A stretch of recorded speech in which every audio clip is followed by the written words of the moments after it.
Fala pessoal, eu sou Francis Marques Oliveira e você está no meu canal Universo Particular. Vim nesse último dia do ano recomendar o meu top 5 de melhores leituras de 2022. Poderia acrescentar outras obras, mas eu decidi filtrar e deixar apenas 5 livros que realmente me edificaram, me ensinaram algo, cuja leitura foi muito agradável, muito fácil de compreender. E são livros curtos também. Só o top 1, que é um livrinho de mais de 400 páginas, mas os demais são livros mais curtos. Então, sem perda de tempo, vamos ao nosso top 5 de melhores leituras de 2022.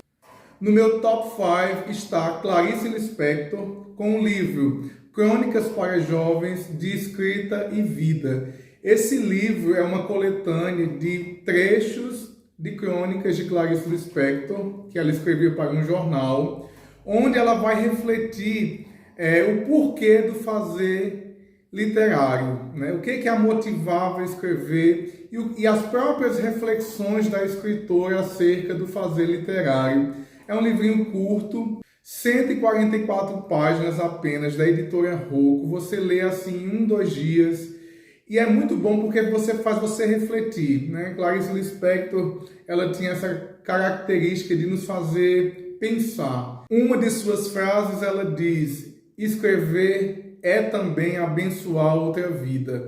No meu top 4, eu coloquei C.S. Lewis, com Anatomia de um Luto. Gente, que livro visceral, que livro brutal, sabe? É um livrinho curto, publicado pela editora Thomas Nelson, de 112 páginas. Você consegue ler esse livro num dia. Só que, embora seja uma obra curta, é uma obra impactante. Eu fiquei realmente assim impactado com a sinceridade do C.S. Lewis.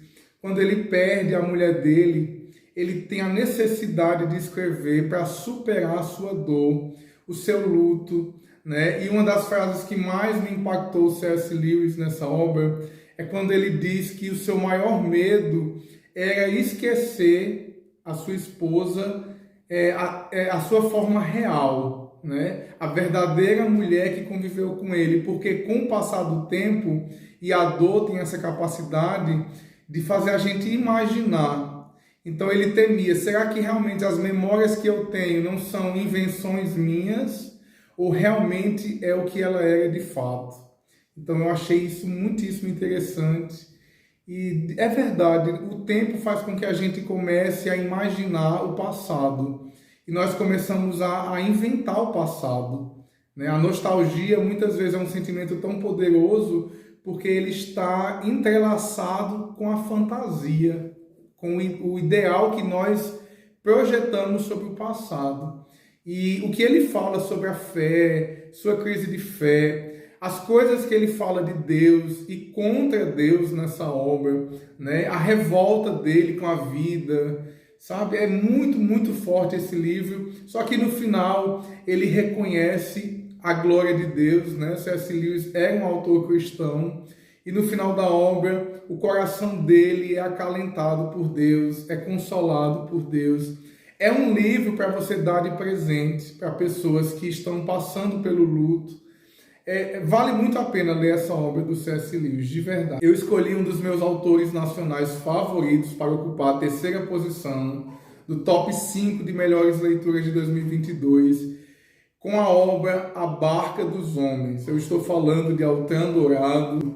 Realmente foi um achado encontrar esse autor mineiro. O Altran Dourado, ele é um gênio, ele é uma pessoa que ele tem uma capacidade imaginativa muito grande e ele consegue codificar os seus textos. E na Barca dos Homens eu percebi muito isso, né? É um dos seus primeiros grandes romances e fala sobre a história de um jovem com problemas mentais chamado Fortunato, que rouba uma arma. Ele vive numa ilha e todos esses personagens, né, turistas, estão ali nessa ilha, aprisionados, cercados pelo mar. Isso é muito simbólico na obra.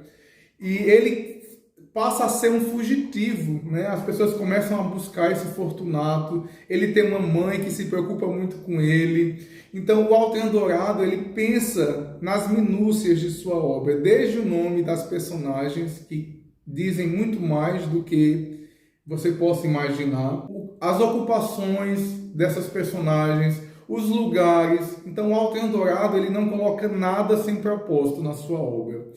Então vamos ter aqui prostitutas, vamos ter aqui loucos, religiosos, vamos ter aqui mãe aflita, né? Então ele faz uma verdadeira via crucis dessa história, e ele vai contando assim de maneira muito metafórica o ciclo da vida, o que é a vida. Então assim, o Walter Andorado realmente é um dos meus autores favoritos, sem dúvida. É um livrinho curto, publicado pela editora Rocco, tem 260 páginas. É um livro que vale a pena ler, reler, dar de presente também.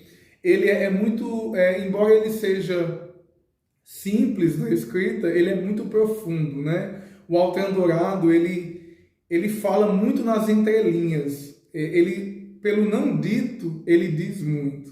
No meu top 2, eu escolhi um livro de não ficção, do pensador brasileiro, Leandro Carnal, que é um autor que eu gosto muito, já li algumas obras dele, e eu escolhi para o meu top 2 o livro Pecar e Perdoar.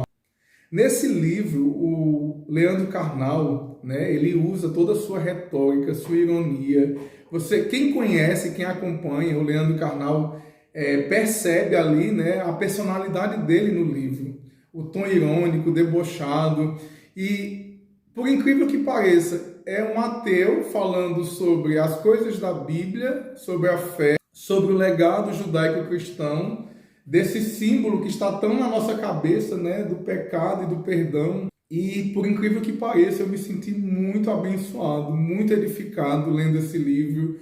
Me ensinou demais. O Leandro Carnal diz que pecado e perdão andam de mãos dadas e um não existe sem o outro. Então, se Adão não tivesse cometido o pecado ali em Gênesis, a Bíblia terminava ali. Não havia conflito, né? Não havia plot, a história literária não se desenrolaria. Então, por causa do pecado, toda a história de Deus e da humanidade se desenrola. Então, é muitíssimo interessante ver um não religioso falando sobre fé. E me deu muita vontade de ler muito mais comentários do Leandro Carnal sobre a Bíblia. Seria muito interessante você ter alguém não dogmático, analisando juntamente com obras literárias, né, da literatura universal, como ele faz aqui nessa obra, comparando religiões, né? Os capítulos que mais me agradaram nesse livro foi quando ele analisa o pecado da vaidade e Lúcifer, e também quando ele faz uma análise do filho pródigo. É sensacional, esses capítulos são maravilhosos. Ele meio que vai analisar os pecados capitais, né? A preguiça, a vaidade, a inveja, né? E ele vai fazendo assim todo um amarrado de análise bíblica, mas também cultural, social, antropológica. O livro possui apenas 208 páginas e é uma publicação da editora HarperCollins Brasil. E no meu top 1 está o escritor norueguês Karl Ove Knausgaard, de quem eu tenho tentado ler pelo menos uma obra literária por ano dele. Ele lançou uma série autobiográfica de 6 volumes, eu já li 3 obras dele, e essa última que eu li em 2022 foi A Ilha da Infância. E eu não tenho assim muito o que dizer do Karl Ove, porque é chover no molhado. Eu amo a escrita dele, eu não sei o que ele tem, mas é algo que captura a gente. Você fica fisgado pela escrita dele. Você quer ler 10 páginas, você lê 20. Você quer ler 20 páginas, você lê 40. Porque ele tem uma escrita muito fluida, muito rápida. E ele fala de maneira muito sincera e crua sobre a relação dele familiar, essas memórias dele, né, que ele transformou em romance. Então há uma mescla ali de realidade e ficção, sabe?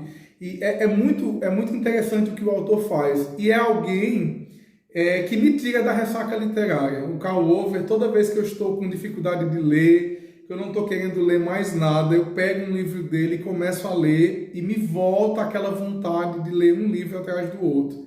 Então, só por isso ele está de parabéns. Tá aí, pessoal, eu espero que vocês tenham gostado. São apenas indicações de leitura. Eu desejo a vocês um feliz ano novo. Que Deus abençoe a cada um de vocês. Beijo no coração e até a próxima. Valeu!